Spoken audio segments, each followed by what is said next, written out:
Kung anong puno, siyang bunga. Tamo, timbal mo. Ano? Kung ano daw puno, siyang bunga. Ay, doktor yung kanyang ama. Ama, ay di hanggang siya, ay doktor Naging doktor ka rin. Oo. Bagay, may tanong ako sa iyo, paliwanag mo sa akin. Kasi kaya pod kami nag-usap dito. Usapang may pamilya at may mga anak. Ay, tulad anong opinion mo doon? Anong masasabi mo sa napag-usapan namin? Sabi nga, kung ano daw ang puno, yun ang bunga. Paano masabi? Naniniwala ka doon? Kung anong puno, yun ang bunga. Halimbawa yung magulang ay masama, maloko ng araw, ang anak ay magiging masama din.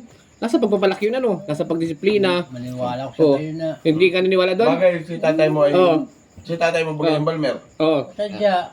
Ay di yun nga. Kung anong puno, siyang bunga. Tamo, timbal mo. Ano? Kung ano daw puno, siyang bunga. Ay, doktor yung kanyang ama. Ama, ay di hanggang siya, ay doktor Naging doktor ka rin. Oo. Ay, ba't ako'y buhay-buhay pa? Malakas na malakas.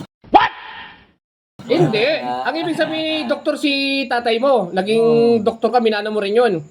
Konti. Ay, paano wala ka namang anak? Paano masabing naging mabuti kang ama? Wala lang sa ganyan. Oh.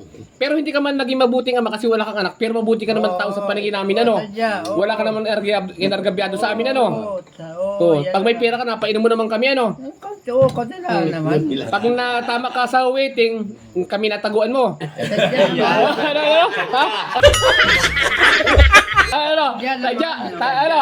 Oh, true. Totoo yung mga lodi. Kasi, nag-aipon ka para pag nag-asawa ka o talagang wala ka na balang mag-asawa? Ay, nako naman. Saka ang ganda na pala ng bahay ni nung girlfriend mo doon na si Luka Luka.